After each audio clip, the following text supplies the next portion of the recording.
بحر اوقیانوس میں لاپتہ آبدوز کے تمام مسافر ہلاک کر ٹائٹین کی مالک کمپنی اوشین گیٹ نے سمندر سے ملبہ ملنے کی تصدیق کر دی۔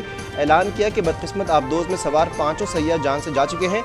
مسافروں کو ٹائٹینک کا ملبہ دکھانے کے لیے جانے والی آبدوز بحر اوقیانوس میں لاپتہ ہو گئی تھی۔ پاکستانی تاجر شہزادہ داؤد اور ان کا بیٹا بھی آبدوز میں سوار تھے۔ امریکی کوسٹ گارڈ نے بھی لاپتہ آبدوز ٹائٹین میں سوار مسافروں کی اموات کی تصدیق کر دی۔ پریس بریفنگ میں بتایا، ٹائٹینک جہاز کے قریب کچھ ملبہ ملا ہے۔ ٹائٹینک کے قریب ملبہ ملنا غیر معمولی نہیں، تحقیقات کر رہے ہیں۔ ماہرین روبوٹ سے ملنے والی معلومات کا جائزہ لے رہے ہیں۔ تمام افراد کے اہل خانوں کو مطلع کر دیا گیا ہے۔ پاکستان کا داؤد خاندان اور دیگر مسافروں کے اہل خانہ سے اظہار تعزیت۔ ترجمان دفتر خارجہ نے کہا کہ آبدوز کی تلاش میں جاری کوششوں کو سراہتے ہیں۔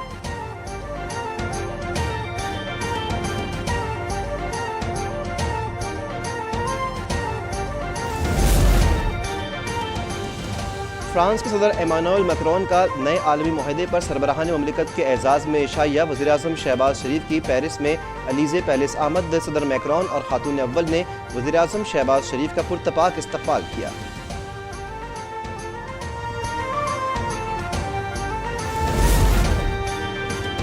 پاکستان کو سیلاب متاثرین کی بحالی کے لیے اربوں ڈالرز درکار ہیں۔ سیلاب متاثرین کی بحالی کے لیے ہم نے کروڑوں ڈالر خرچ کی، جس سے ملکی معیشت کو مشکلات کا سامنا ہے۔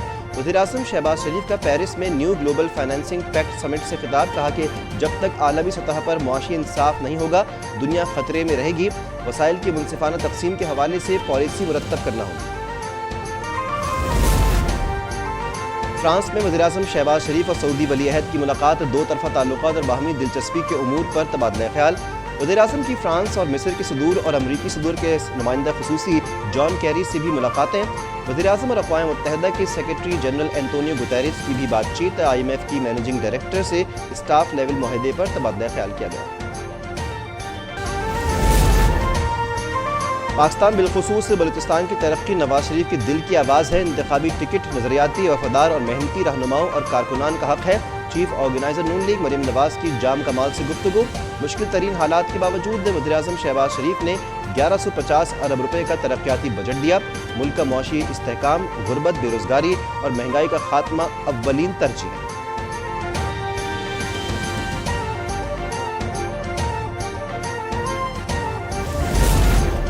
ملٹری کورٹس میں سویلینز کے ٹرائل پر حکم امتناع کی استدعا مسترد۔ 9 مئی کے بعد کی گئی گرفتاریوں کی تفصیلات آج طلب۔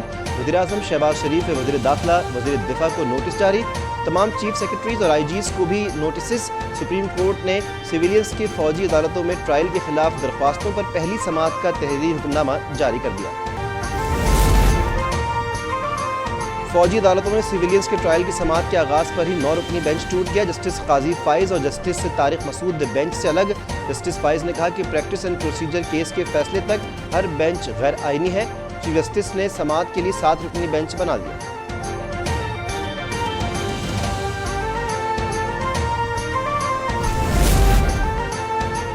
جن لوگوں نے ملٹری کورٹس کا معاملہ اٹھایا ہے ان کے سیاسی مفادات ہیں۔ عدلیہ سے اپیل ہے کہ کچھ تو لحاظ کریں، کچھ تو ورثہ چھوڑ کر جائیں، یہ نہ ہو کہ تاریخ آپ کو ڈیلیٹ کر دے۔ وزیر دفاع خواجہ آصف کا قومی اسمبلی میں خطاب۔ فوجی عدالتوں میں سویلینز کا ٹرائل پہلی بار نہیں ہو رہا۔ چیئرمین PTI نے کارکنوں کو ریاست پر حملوں کی ترغیب دی۔ فوجی تنصیبات پر حملے سب سے بڑا جرم ہے۔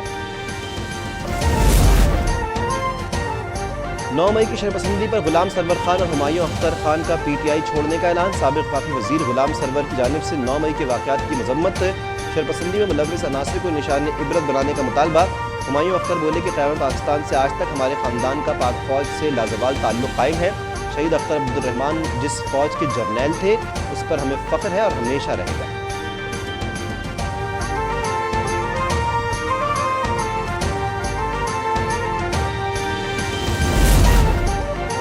سندھ حکومت نے $727 ملین کا پروجیکٹ شروع کیا ہے۔ سیلاب متاثرین کی ہاؤسنگ اسکیم کے لیے 85 ارب کے فنڈز رکھے گئے ہیں، اس میں سے 25 ارب وفاق دے گا۔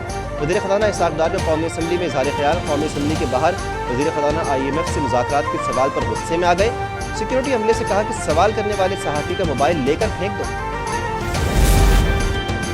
وزیر ٹرانسپورٹ سندھ شرجیل میمن نے پیپلز بس سروس ایپ کا افتتاح کر دیا۔ بسوں کے روٹ